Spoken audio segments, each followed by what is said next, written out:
నమస్కారం. ఈరోజు మనమందరం కలిసి భారత రాజ్యాంగంలోని ఒక ముఖ్యమైన, ఇంకా చెప్పాలంటే ఒక ఆసక్తికరమైన ఆర్టికల్ గురించి తెలుసుకోబోతున్నాం. యుద్ధం, ఆక్రమణ లాంటివి లేకుండా ఒక దేశం తన సరిహద్దులను శాంతియుతంగా ఎలా పెంచుకోగలదు? ఎప్పుడైనా ఆలోచించారా? అవును, ఆ ప్రశ్నకు సమాధానమే మన ఆర్టికల్ 2. సరే, ఈ ప్రశ్నతోనే మొదలుపెడదాం. సాధారణంగా దేశాల విస్తరణ అంటే మనకు యుద్ధాలే గుర్తొస్తాయి. కాని అలా కాకుండా శాంతియుతంగా, చట్టబద్ధంగా ఒక దేశం తన భౌగోళిక పరిధిని ఎలా పెంచుకోగలదు? ఈ ఆలోచనే ఈరోజు మన చర్చకు కేంద్రబిందువు. ఆశ్చర్యంగా అనిపించొచ్చుగాని ఇంత పెద్ద ప్రశ్నకు మన రాజ్యాంగంలో కేవలం ఒకే ఒక్క వాక్యంలో చాలా శక్తివంతమైన సమాధానముంది. ఇప్పుడు ఆ వాక్యం వెనుకున్న అర్థాన్ని లోతుగా పరిశీలిద్దాం. సరే, మనం మొదటి విభాగానికి వద్దాం. ఆర్టికల్ 2ను ఒక రకంగా చెప్పాలంటే భారతదేశపు ఓపెన్ డోర్ పాలసీ అని అనుకోవచ్చు. అంటే కొత్త ప్రాంతాలను మన దేశంలోకి ఆహ్వానించడానికి, కలుపుకోవడానికి ఇది ఒక రాజ్యాంగబద్ధమైన మార్గాన్ని చూపిస్తోంది. ఇదిగోండి, ఆర్టికల్ 2 చెప్పేదిదే. ఇక్కడ 2 పదాలు చాలా ముఖ్యం. 1 చేర్చుకోవచ్చు, 2 స్థాపించవచ్చు. మొదటిది అప్పటికే ఉన్న ఒక రాజకీయ ప్రాంతాన్ని మన యూనియన్లో చేర్చుకోవడం. రెండోది అసలొక రాష్ట్రంగా లేని ప్రాంతాన్ని కొత్తగా సృష్టించడం. ఈ 2 పదాలు పార్లమెంటుకు 2 వేరువేరు రకాల అధికారాలను ఇస్తాయన్నమాట. సో సింపుల్గా చెప్పాలంటే ఆర్టికల్ 2 దేని గురించి మాట్లాడుతుంది? ఇది మన దేశంలో ఇప్పటికీ ఉన్న రాష్ట్రాల గురించి కాదు. మన దేశ సరిహద్దుల బయట ఉన్న ప్రాంతాలను, అంటే విదేశీ భూభాగాలను మన యూనియన్లో ఎలా కలపాలి అనే దాని గురించే ఈ ఆర్టికల్. రైట్, ఇందాక మనం అనుకున్నాం కదా, చేర్చుకోవడం, స్థాపించడం అని 2 అధికారాలు ఉన్నాయని. ఇప్పుడు వాటి గురించి ఒక్కొక్కటిగా వివరంగా చూద్దాం. మొదటిది యూనియన్లో చేర్చుకోవటం. ఇంతకీ దీని అర్థమేంటి? ఎలా పనిచేస్తుంది? చూద్దాం. ఓకే, చేర్చుకోవడం అంటే 3 విషయాలు గుర్తుపెట్టుకోవాలి.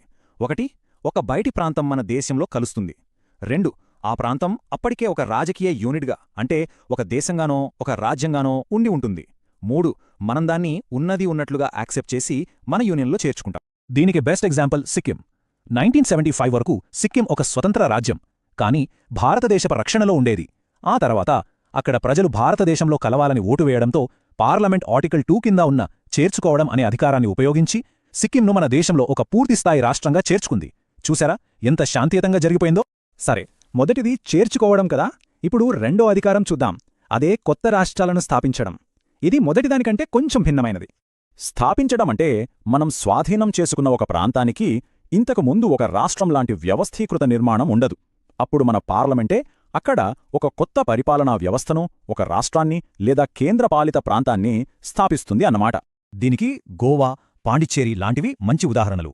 అవి పోర్చుగీస్, ఫ్రెంచ్ పాలన నుంచి విముక్తి పొందాక వాటిని మనం స్వాధీనం చేసుకున్నాం.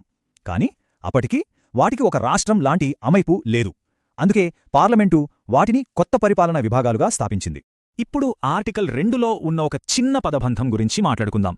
చూడటానికి చిన్నదే అయినా పార్లమెంటుకు విపరీతమైన అధికారాన్ని ఇస్తుందిది.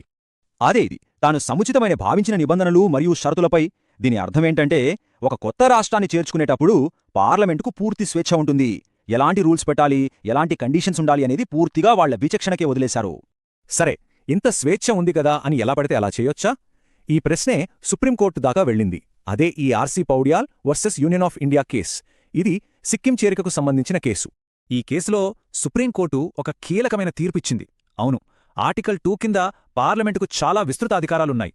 ఆ నిబంధనలు, షరతులు అనే మాటల కింద అవసరమైతే కొత్తగా చేరే రాష్ట్రానికి కొన్ని ప్రత్యేక రాజకీయ ఏర్పాట్లు కూడా చెయ్యొచ్చు అని చెప్పింది. అంటే మన దేశంలోని అన్ని రాష్ట్రాలు ఒకేలా ఉండాల్సిన పనిలేదు. దీన్నే మనం అసమాన సమాఖ్యవాదం అంటాం.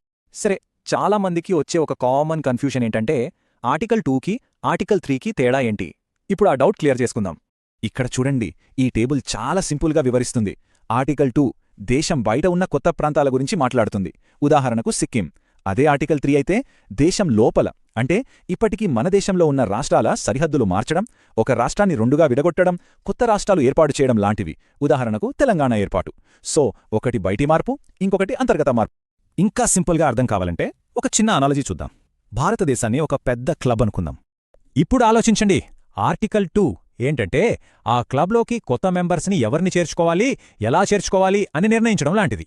అదే ఆర్టికల్ 3 ఏంటంటే క్లబ్ లోపల ఇప్పటికే ఉన్న గదుల్ని రీఅరేంజ్ చేయడం లాంటిది. అంటే ఒక పెద్ద హాల్ని 2 చిన్న రూములుగా మార్చడం, లేదా 2 రూముల్ని కలపడం లాంటిదన్నమాట. ఇప్పుడు తేడా క్లియర్గా ఉంది కదా?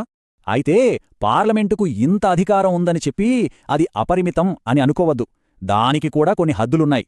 ముఖ్యంగా ఏ మార్పు చేసినా రాజ్యాంగం యొక్క ప్రాథమిక నిర్మాణాన్ని దెబ్బతీయకూడదు. అలాగే పార్లమెంటు తీసుకున్న నిర్ణయాలు న్యాయ సమీక్షకు లోబడే ఉంటాయి. కాబట్టి ఫైనల్గా మనం ఏమర్థం చేసుకోవాలి? ఆర్టికల్ 2 అనేది కేవలం ఒక చట్టం కాదు. అది మన దేశ సార్వభౌమాధికారానికి, మన రాజ్యాంగం యొక్క డైనమిక్ స్వభావానికి ఒక నిదర్శనం. మారుతున్న పరిస్థితులకు తగ్గట్టుగా దేశం విస్తరించడానికి, ఏకీకృతమవ్వడానికి ఇదొక శక్తివంతమైన సాధన. ముగించే ముందు ఒక ప్రశ్నతో వదిలేస్తాను. ఇలా ఒక దేశానికి తన సరిహద్దులను శాంతియుతంగా, చట్టబద్ధంగా మార్చుకునే రాజ్యాంగబద్ధమైన సౌలభ్యం ఉండటం అనేది దాని భవిష్యత్తుకు ఎంతవరకు మేలు చేస్తుంది? ఇది అభివృద్ధికి మార్గమా, లేక కొత్త సవాళ్లకు దారితీస్తుందా? దీని గురించి ఆలోచించండి.